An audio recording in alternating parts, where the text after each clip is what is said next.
Seems to feed on energy. This thing is from another world. My world. I've killed things from other worlds before. She with you?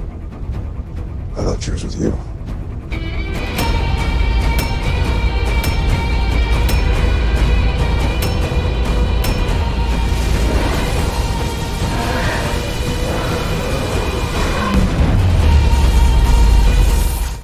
This first sin is for you using the theatrical cut in your review, but later demonstrating knowledge of the Ultimate Edition of this film.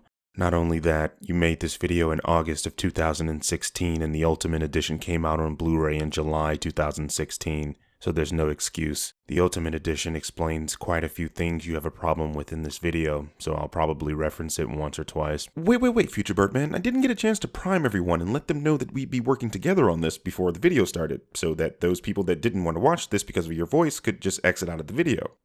Fuck those people. There was a time above. Let me ask everyone a question. If every screenwriter grows up being told not to put narration in their movie unless it enhances the story, then why does every screenwriter put narration that doesn't enhance the story into their screenplays? With you being from the Hollywood of the South, Tennessee, which film school did you go to that told you that bullshit? For the third time in 3 Batman franchises, we get the dead parent origin story. With the way you send movies, this is actually needed. Didn't you send Infinity War for Spider-Man displaying spider sense, even though the Raimi films, the two Amazing Spider-Man films, the 1990s cartoon, Spider-Man Strikes Back, and Civil War, all showing you that the character has that ability? I guess they did try to warn us at the beginning. Here's something present Birdman forgot to mention. In the Justice League video, you pretended to not have seen this production studio before. Never seen a production studio named as a direct warning of a movie before. Except this sin proves that you did. You dirtbag. Also, this is the type of theater that plays the 1940 film The Mark of Zorro, but also coming soon, because this is 1981 after all, Excalibur. Pointing things out on the screen, cliche. Bruce falls into a hole that would kill most people, and he's not Batman yet, and yippee, the Batcave! When you say that the fall will kill most people, you're implying that there are people that will survive. Bruce is one of those. If he wanted to steal the pearls, why'd he intentionally f*** up the necklace by pulling this gun bull? Now he'll have to pick them out of the rich people blood. The movie never suggests that Joe Chill wanted Martha's pearls. All he did was pull a gun on them. Thomas and Martha are famous, even in 1981. He could have simply wanted the cash that was on them, or to just kill them.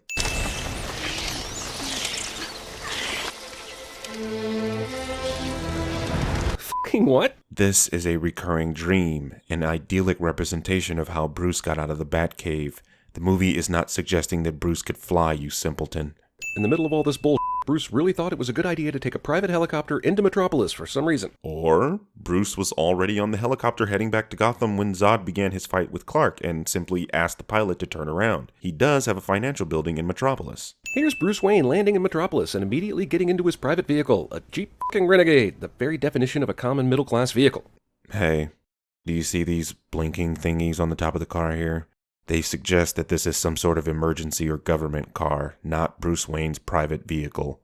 He commandeered the Jeep is what I'm saying. Whatever mobile network these people are using is apparently alien attack proof, and here I lose my signal when I'm under an umbrella. Then stop using Metro PCS. In the middle of a dust cloud, from ground level and without any visual enhancement gear on, how the hell can Bruce clearly see these two fighting? He barely saw the girl right next to him. The movie isn't implying that Bruce can see Zod and Superman. That's for the benefit of the audience. Even if it weren't, it's Batman. I was told by his fanboys that the dude can literally do anything. Little girl who lost her mother stands here waiting for Bruce Wayne hugs because she knows how close the Wayne logo sign is and how cool a shot it'll make. Or the little girl is grateful that Bruce just saved her from being crushed. The somewhere is implied by simply saying it's the Indian Ocean. Aren't you just upset that you couldn't say, in case you confuse it with the Native American Ocean? Because I think you are. Is it ever explained how this Kryptonian vessel full of kryptonite crash landed in the Indian fucking Ocean? Yes, in Man of Steel. A movie you sinned already. In case you confused it with Naomi Judd. Damn, I can't even pretend to laugh at this shit. Superman shows up out of nowhere, because I guess he can sense when Lois is in danger. And don't give me that he was following the beacon crap, because if he was really interested in all this, he'd already be there. Actually, Lois was trying to do her job, so Superman wouldn't have already been there. He waited for things to go south. We'll just assume Clark took his phone out of his pocket before this, because otherwise Superman is addicted to smartphones. Most smartphones in 2016 were water resistant, if not outright waterproof. Wait, why the hell is this a sin of this movie? Is this the satire that CinemaSins' fans always try to claim I don't get? I mean, How do you build this luxurious bachelor pad without skilled contractors who you then either need to pay off or kill? My biggest issue with any Batman story, actually. Someone explain to me how Alfred and Bruce alone designed and built this shit, please. So, what you're asking for in this 3-hour movie is an explanation for how the Batcave was built. Okay, so how does not having this information impact this film negatively again?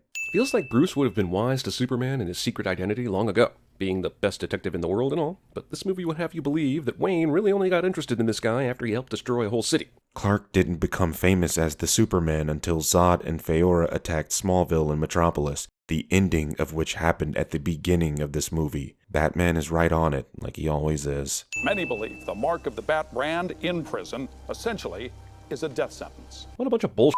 Someone can make that observation after that huge sample size of one person got beat up in prison? And don't child molesters usually get beaten in jail anyway? I smell manufactured tension.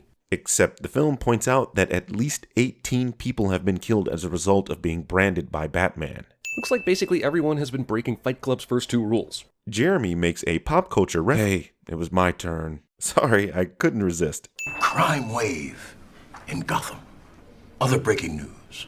Water wet. Okay, Perry White is basically just a dick, dismissing a story about a vigilante in Gotham as completely unnewsworthy while asking for an update on a story about football. Why can't both stories be interesting to the public? Batman has been a fixture in Gotham for 20 years. Clark only recently got this job in this city, so he's the only one that's unaware of Batman and crime in Gotham. In other words, water wet. You can call me whatever you like. Take a bucket of piss and call it Granny's peach tea. Aside from being a fantastically stupid line, it's made even worse by only being here to give us some kind of supposed payoff later at the hearing. But most of all, what the f*** does that even mean? Are you the bucket of piss in this analogy? How is it that you heard what she said and didn't realize that her point was that she knows what he's trying to do with the kryptonite and that it doesn't matter what Luthor calls his nefarious plans? Second dream sequence is necessary to show how f***ed up Bruce is, but including yet another jump scare is necessary to show what an asshole this movie is. The dream sequences show that Batman is just as mentally disturbed as the people he throws into Arkham Asylum, a subtle yet pertinent detail from the comics. A movie that would have been much better than this is given mere Easter egg treatment, because that's fun. Didn't you complain earlier about the Batman origin thing? Now you're asking for the movie to tell us the story under the Red Hood already did. Try to keep up, scrub. I like how Clark heard Bruce's radio communications, but did nothing to investigate it. Superman is lazy. I'd like to point out that Jeremy demonstrates here that he absolutely knows that Clark can hear Bruce in Alfred's radio conversation, but will attempt to pretend that he doesn't know this later. Bruce Wayne meets Clark Kent. Lex Luthor knows why this would be a momentous occasion, but God help you if you want an explanation for why he knows what nobody else does. The movie goes out of its way to show that Luthor already knows the identity of Superman. He has files on 4 other metahumans, so this isn't a huge stretch. Lois Lane was able to easily figure out Superman's identity, and although she's fairly intelligent, Lex Luthor makes her look like, well, you. 90% of people believe in a higher power. And I'm gonna need a source on that statistic, dude. I got you. Here's a Gallup poll from 2014 and 16 showing that 90% of Americans believe in a higher power, and it's clear that he's referring to Americans. On this earth, every act is a political act. Even twerking? Ever heard of cultural appropriation? I'm glad Superman saved these astronauts, but this scene is really pessimistic about the state of space travel and successful rocket launches, no? How? They only show one rocket launch in this film, and it just happens to be the one that failed. According to the website Spaceflight 101, there were 90 launch attempts in 2017, and 6 were failures. It's rare, but it does happen. Using Neil deGrasse Tyson for your own personal projects. I was tempted to remove a sin here for being self-referential, but I'm sinning you for being able to get Neil deGrasse Tyson in one of your videos.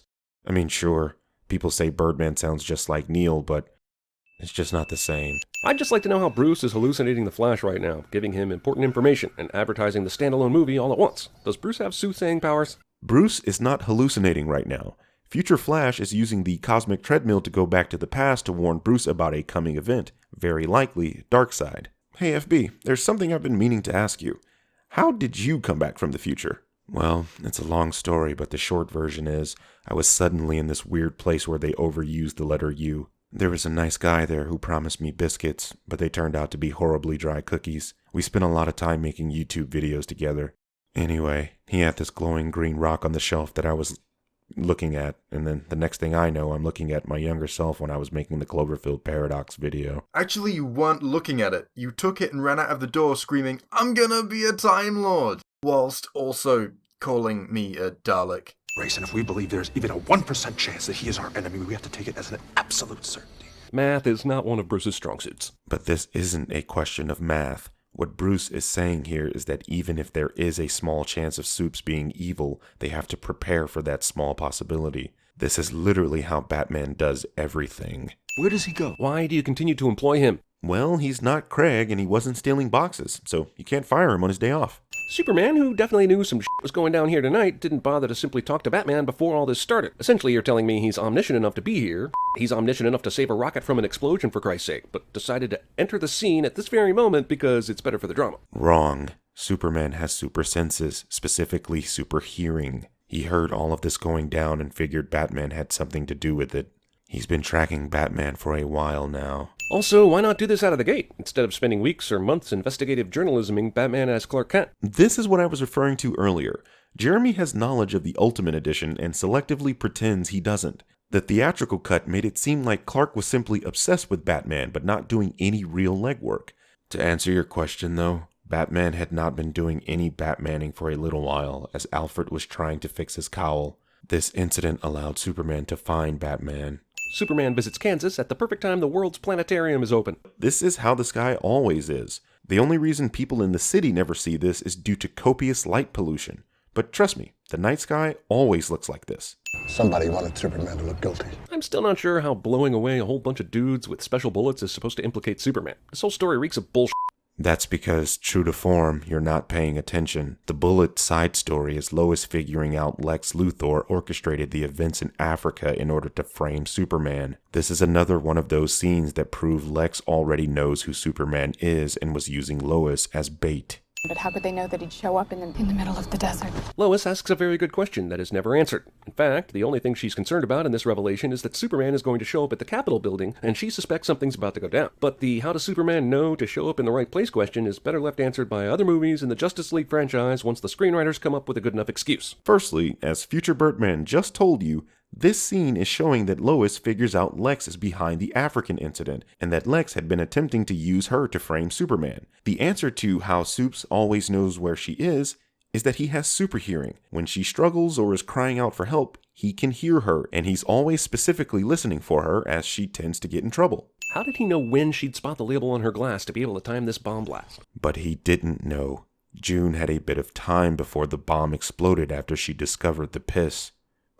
tea. Movie skips over what would have been a much more entertaining Batman breaks in a LexCorp scene to give us Superman walking through the Capitol into a courtroom. That's kind of the mystique of Batman, that you never see what he does or how he does it. What's next? You're going to ask the movie to show how he disappears when people turn around? How does Lex know there's a pool of water ooze on this ship? And how does he know standing in it not only won't kill him, it'll do something amazing to the body of Zod? Lex is omniscient enough that I wonder why he struggles against Superman and Batman at all, actually. This exact scene shows Lex asking the computer to teach him everything. Very well. Let's begin. The Kryptonian archive contains knowledge from 100,000 different worlds. Good. Teach me. Bruce is a dick to weights. Jeremy is a Planet Fitness member. Why doesn't Superman have the same in-trouble radar for his mom that he seems to have for Lois? Because his mother lives in relatively peaceful Kansas and doesn't seem to get herself into trouble as often as Lois, so Supes isn't specifically listening out for her. Yeah, I'll set my bat booby trap right here, blocks if not miles from the start of my fight with Superman, because I know for a fact I can direct the fight back to this spot for a whammy. Blocks and miles? The spear is literally in the same building where the fight takes place. Ladies and gentlemen, Gotham and Metropolis are a mile apart. You're welcome. This, along with the previous sin, proves that Jeremy doesn't know what a mile is. Also, it is just across the bay, but while Gotham is having torrential rain and storms, the weather in Metropolis is just fucking peachy. Wait a minute, you think that if it's raining in one place, that weather also has to be the same in another place? To illustrate my point, somewhere in the world it is currently raining. Somewhere else in the world it is not raining. In between those 2 points, there is an area where it's raining on one side and not on the other. Do you get it? Lois in danger in the Middle East? Or later in this climax when trapped in a box? Superman hears it above all the noise of the world. Lois is kidnapped, Superman hears nothing. Because she currently isn't making any noise or struggling. Oh look, he can hear her falling, but he couldn't hear her being kidnapped the last 30 minutes of her life. What a selective power. Well, in one scene she was sitting quietly, in the other she was screaming. Superman just leaves Lois here. What's your point? It's completely safe down here as Lex is on the building and his goons are busy kidnapping Martha. Oh, fuck it. Jeremy points out things on the screen cliche. What we call God depends upon our tribe, Clark Joe. Superman lets Lex talk long enough for Lex to reveal he's got Clark's mom, instead of just obliterating him instantly, as he should have and would have really done. When you say would have, what are you referring to? Up to this point, Superman has not killed or beat up any humans in this film or Man of Steel. If you're attempting to invoke the comics, Superman almost always hears out what the villain has to say. Hell, in Man of Steel, he listened to Zod give his whole spiel after he stopped the World Engine. This is who Superman is. Don't you know? I mean, you seem to find Lois no problem. Do you only have a homing beacon on her? Jesus Christ. Superman relies on sound to find Lois. When you see the scene of Martha being tied up, she's sitting quietly. Looks like Miles Dyson still hasn't learned his lesson about not creating Terminators, even after he died in the second movie. Jeremy makes a pop culture reference that isn't a sin of the film cliche. Here I am. Let's talk about Batman's plan. Sure, Superman told him, Next time they shine your light in the sky, don't go to it. There are numerous problems with this, though. First off, did Bruce forget that Superman was in hiding after the Capitol building bombing? Did he really think their petty squabble was going to lure him out? No, because Bruce didn't know Superman went to the Mountain of Solitude. His assumption has always been that Superman is evil. Why the hell would he think he was hiding? Bruce! When did these assholes learn each other's secret identity? Was it at the party? Remember when I said I'd like to point out that Jeremy specifically stated that he realized Clark could hear Bruce and Alfred talking over the radio at the party? Not to mention Superman has X-ray vision and can clearly see through Batman's mask. But here's the rub. Lex Luthor also has to know that both Superman and Batman know each other's secret identities for his plan to work. If Lex tells Superman to kill Batman, and if Batman isn't lying in wait for Superman at this moment, then Superman has to find Bruce Wayne, and that's if he knows Batman is Bruce. That's a lot of ifs. This is some of the worst film analysis I've ever heard. Lex's plan does not require Batman and Superman to know each other's identities. Lex was waiting for Batman to show up in order to enact the kidnapping of Martha Kent and Lois Lane. Then he sent Superman to kill Batman, specifically telling him to bring him the head of the bat, not Bruce.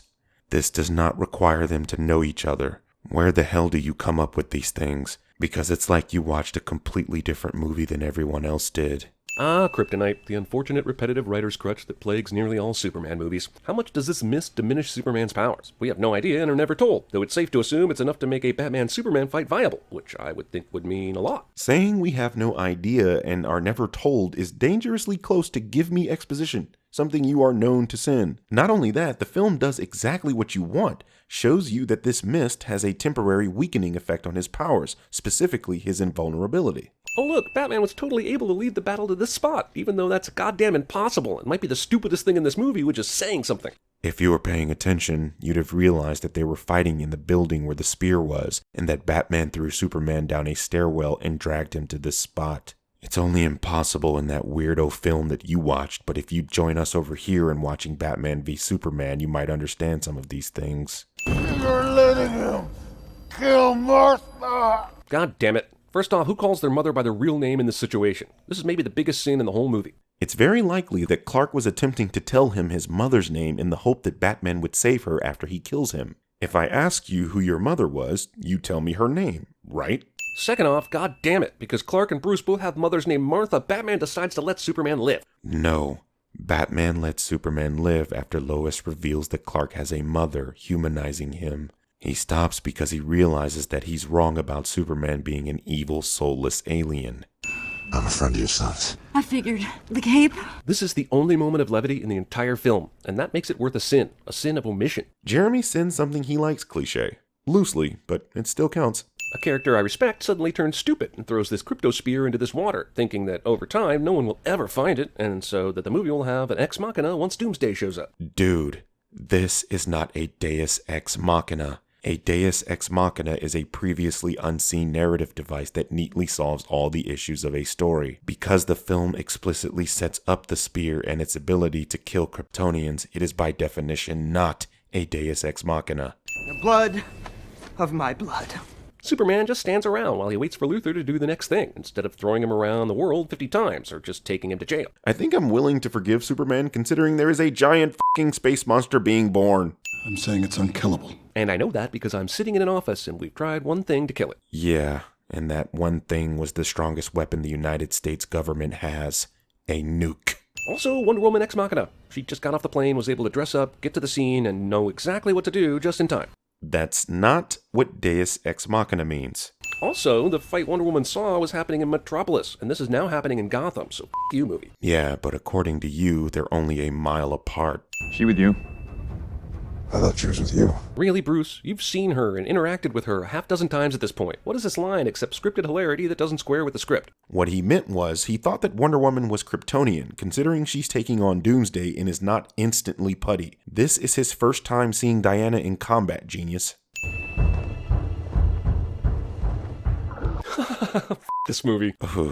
Fuck this laugh. Superman can't just javelin this thing into Doomsday's heart. He has to crash into him to do it, so that the movie can have its fake death scene. Doomsday is Kryptonian. He's just as fast as Clark, so if he threw it at him, he may have simply caught it or dodged it. Could this possibly be the most insulting part of the movie? The guy who looks like Superman with glasses died on the same night as Superman and still no connection? What gets me is that you say this but question how the greatest detective in the world knew Clark was Superman.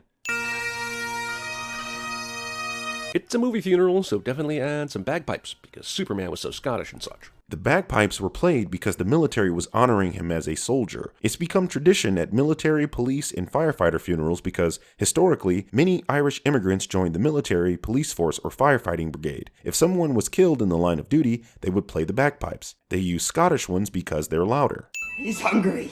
He's found us. Who the f***?